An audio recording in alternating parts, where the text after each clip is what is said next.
तर राम मित्रांनो, मी तुमचा गावाकडचा पवन. तर आज आपल्याला जायचं होतं मक्काला पाणी भरण्यासाठी. तर मग आपण निघालो. आपली एक मोटर चालू होती, ती इथे बाबा पाणी भरत होते. आणि ही आहे आपली ती विहीर. आपण चाललो होतो दुसऱ्या विहिरीवर. ही आहे आपली एक छोटी विहीर आणि आपण पोहोचलो आपल्या विहिरीवर.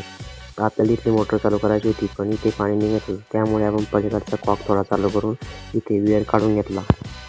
मग आपण गेलो वरती मक्कातला कॉक चालू आहे का बंद आहे बघायला. मग इथे तर पाणी तुंब गेलं होतं भरपूर. मग गेलो आपण वरती आणि ही आहे आपली इकडची वरची मक्का. तर यात बघायला आलो आपण आपला कॉक चालू आहे का बंद आहे. मक्का तोडत तडत निघालो आणि इथे हा कॉक आपला बंद होता. मग कॉक बघून मी परत निघालो आपल्या विहिरीकडे. विहिरीचं जाता जाता बघितलं तर इथं कसं पाणी उडत होतं बघा. मग केली मी आपली पण मोटर चालू आणि गेलो परत आपल्या मक्काच्या वावराकडे. मग काय मी भरतो पाणी. आपलं पाणी फायनली आलं होतं. Bye bye. मग आता तुम्ही लाईक करा, सबस्क्राईब करा.